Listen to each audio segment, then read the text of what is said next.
What's going on, my friends? I hope you're well. It's been a little bit since I've posted. I think the last video I posted, I was standing there with a hammer in my hand.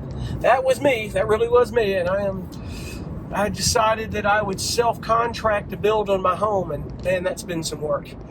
Much less trying to get my music done for the year and everything. But I've been thinking about some things, you know. I've been watching some videos here lately of some things I've been learning. I'm always on YouTube and I'm learning all the time about things. I really am. Some pretty cool things. And I've just been thinking about some things. And one thing I want to talk about, I know the Production Music Conference is coming up. And I've said that I'm not going to go this year. I can't. I don't have time. I can't devote the resources to do it because I can't break away. I got to be here for the contractors that are doing stuff on my house, much less the stuff that I am doing. This time last year, I was hanging out in Vegas with friends and just heading to the conference.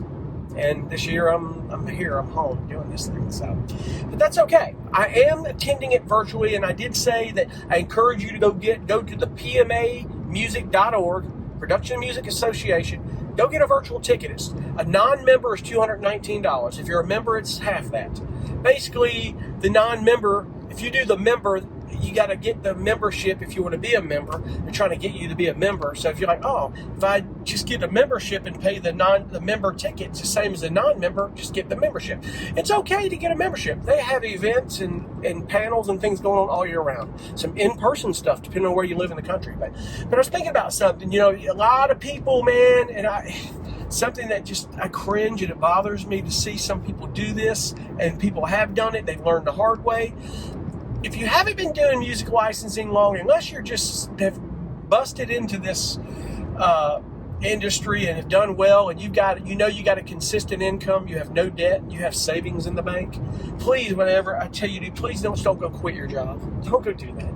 Please, God, don't go quit your job. So I'm going in at full force without knowing you're going to make money. I know you want to do it, and you want to do it bad. It's a hard industry to break into. It really is. Some people like to say, oh, it's impossible to make a living full-time being a musician. It's not impossible. I make money doing it, and I've been doing it since 2009, but I do other things. I may have mentioned it before that I put full-time hours into my music, and I do a lot, and it's, this is going to lead into something else I want to talk about, but I wanted to cover this first. And part-time, I'm a medical courier. I get paid basically to drive my car. That's why a lot of times you see me driving my car. Right now I'm driving my car. I'm coming back from delivering something that was, when you're paid $1 a mile, was about $200 and something. Get out and go for a drive. It's a beautiful day. Get paid to drive my car. I delivered a darn medical sample, no bigger than the palm of my hand, up here to a lab. Easy peasy. I got paid, $260 to do it. But, I do it part-time around my income musically. And my point here is that don't be worried whatever you do about somebody judging you, just thinking you're not a real composer if you don't do it full-time or full-time income, or if you work another job with it. That's BS. Listen, some of the biggest composers I know in this industry will do other things. In fact, I told a story one time of a guy. He's always, every year, he hosts the Mark Awards. He's a hip-hop artist. He's just a fantastic guy. He's got one of the greatest spirits in this, just so positive all the time. Really incredible talent. He works in a funeral home during the day. He won, it was a few years ago, in fact, I think it was the Mark Awards in 2019. He won a Mark Award. He does really well, and he was talking in a panel. And something came up where somebody asked him, it was like, it may have been of like other things you do or how to diversify when you're in this business. And some of the biggest publishers and some of the biggest composers in the industry, they do other things. They have other businesses too. Don't be afraid of that. Who cares about it? Because these people don't care about what everything's going on in your life. They just care. It's all about the music. It's all they care about. They don't care about anything else. They care about the music. There are people who can make killer money doing it part-time. And later down the road, this could be something towards your retirement or anything you want to do. But just don't be worried about that. If you get to a point where you got enough money, you can do it full time, and you got savings, you have no debt, and everything is situated, and you know that you can cover off quarters and know it's coming in, do what you want to do. It's okay. It's your life. It's the best advice I can give you, because I sold a business that was doing extremely well to do this and do other things. I knew that back then in 2017, my income wasn't full-time to do it, but I was in a financial position to be able to do it, and I was doing other part-time income to make use of that. And I've always done that. Didn't do that when I had my business, but that business was making me a good living. But between my music licensing and this part-time stuff, I made probably more income after expenses than I was in that business I sold.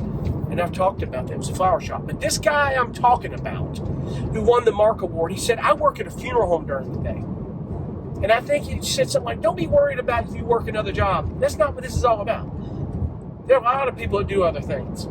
Don't worry about if somebody judges you, has a problem with you, that you work another job, and you're not a real composer in this industry if you work another job, or it's not full-time or full-time income or anything.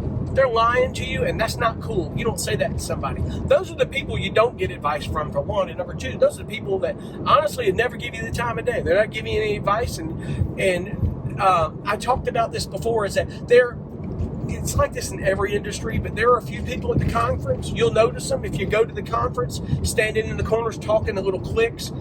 And I will tell you that it's not a lot of people. It's very few people at these conferences that are like this. The majority of them are the nicest people. They'll talk to you like your best friends. They're willing to give you advice, talk to you about the industry, because that's what you're there for. It's an industry conference.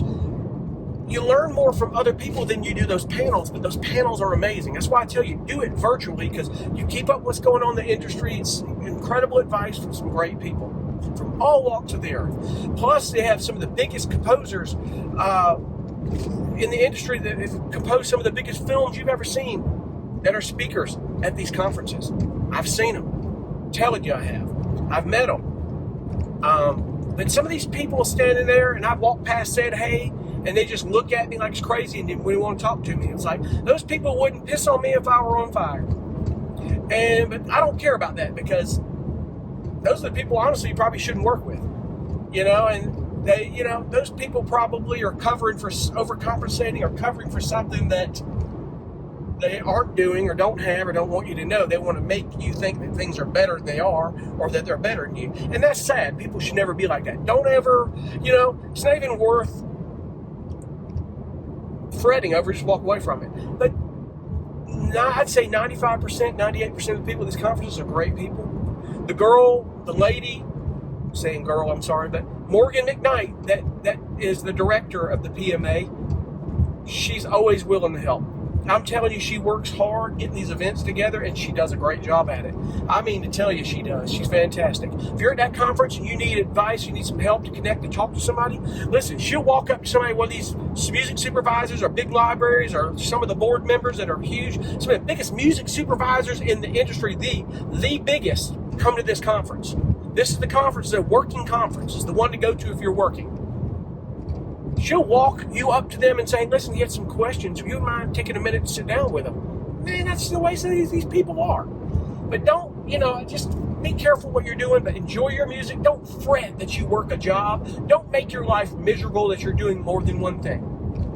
Because you might find out that, you've got enough time after your music in a day to go do other things. You don't want to sit around your house and watch paint dry. Go do something. Even if you're making a great enough living, you want to go volunteer or do something cool, some activity. Go do something constructive. There's nothing wrong with it. I'm the kind of person that I guess I don't like dust to set up under my feet. I'm always doing something. It drives me crazy just to sit around and do nothing and watch paint dry on the walls. It's not my thing. Hell, the only TV I watch these days is YouTube, and it's usually tutorials like what I'm fixing to talk about here. So keep that in mind. Keep that in mind, please. I'm not the be-all, end-all. Trust me on this. I never claim to be, but I always want to talk about the things that work for me, the things that frustrate me, the things that I struggle with, and this is what we'll lead into here. As I've been watching a lot of videos lately of a guy named Tommy Z. Z-E-E is his last name, Tommy Z. Go watch his videos. He has two channels, Tommy Z, and then there's Z and Companies, I think it's called. That's his company. He's a production music house, and they specialize specifically in advertising and media. And I mean, it's a hard industry to break into because it can be stressful. But it's all freelance, custom work. I was watching the videos on how, a lot of these guys do it. And a lot of it I'm realizing that I make things harder than they are. It's a big thing I struggle with. I look at a brief and I go, yeah, that's rock, but that's not the rock I do, and I don't know if I'm going to do it, and I pass on it. Or, gosh, the deadline's tomorrow. I don't know if I can do it. These guys have a day or two deadline sometimes they get a week or two, and they've got to crank out a minute-long advertising track that's to the nine. Now, mind you, most of the time there's a budget, they get like $150, $250 demo fee. In other words, if you present your demo and they don't pick yours, you still get paid $250 for doing the track. You can take the track and take it somewhere else into a library.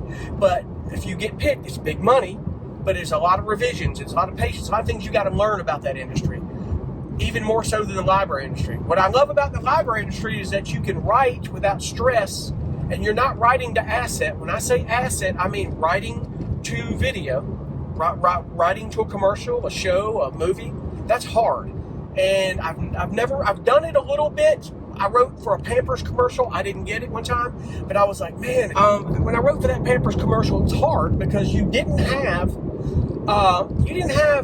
music. You had no reference track at the time. You had some notes, and you saw the commercial, and you kind of got the vibe, but you didn't know where the rhythm of it. You had to learn the rhythm of it and where the transitions come in and out at, and the type of music and what you're doing. There's a lot to do in a minute on that deal. And when you're writing for asset for TV, you're writing to it, to video, and syncing the time and learning all that, the time code with it.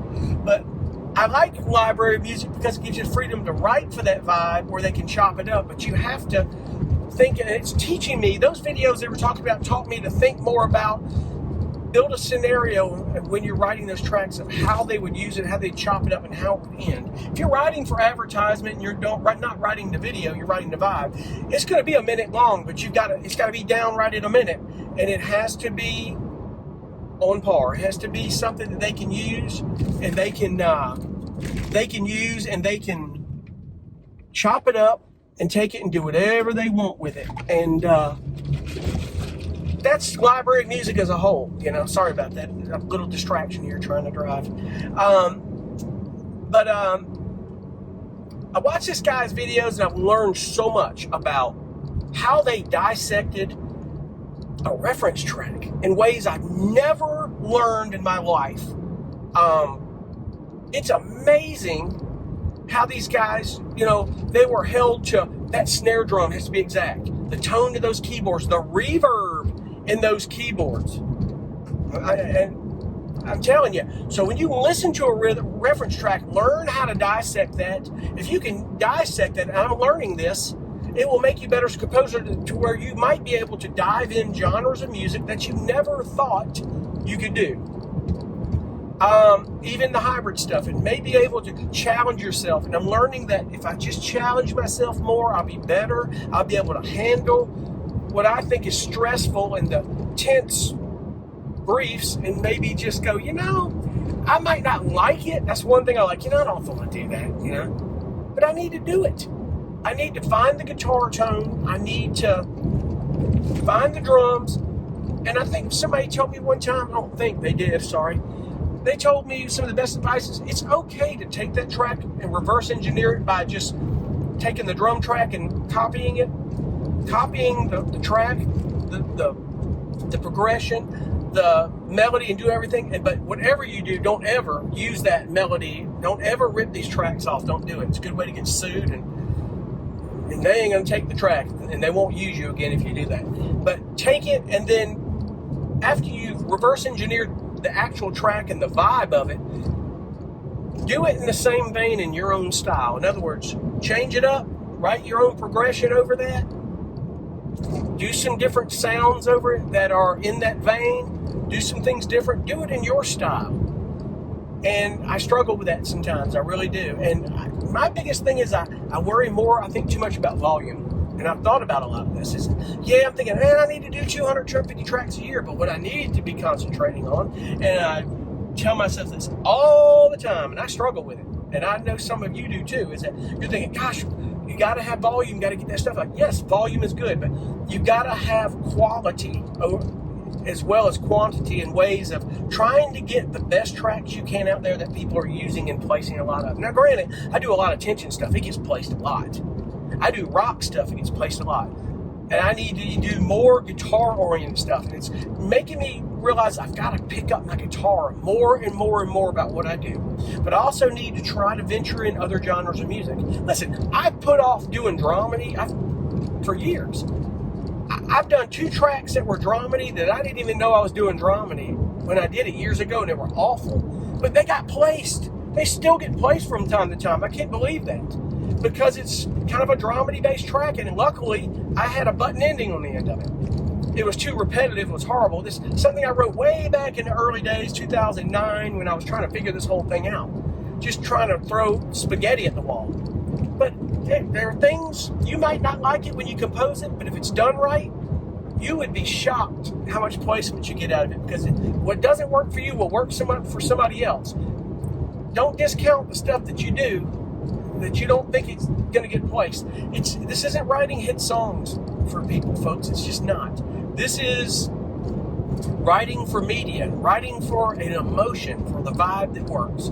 So go watch that guy's videos. If you're interested in getting into advertising stuff, it's incredible. They're hardcore, man. They're hard to break into. But if you feel you're a good enough composer to do that, whatever you do, listen to what he says. He talks about how people approach him, the proper email. And that's the same thing you've heard from Jesse, from Sync My Music. Pay attention to that. You've got to approach people right. Be quick and precise. Don't give your life story to those people. Again, it reverts back. It's all about the music. Whatever you do, give them a link that's solid. Another thing it's made me realize is I've got to redo my webpage. I'm the worst at that, and I tell you, I'm going to have to get somebody to help me bad, because I need to get my webpage centered in on me as a composer for media, and then have my releases, in the menu bar above. And it needs to be clean, clear, and concise, where if they see the tabs of my bio and my music, the first link under me, and it says my film and TV music, click below. I can give them examples of what I do, and give them a good, clean link that they don't have to click around and wonder what they're doing, and something that gains their interest. And I've learned that too, because I'm telling you, these guys,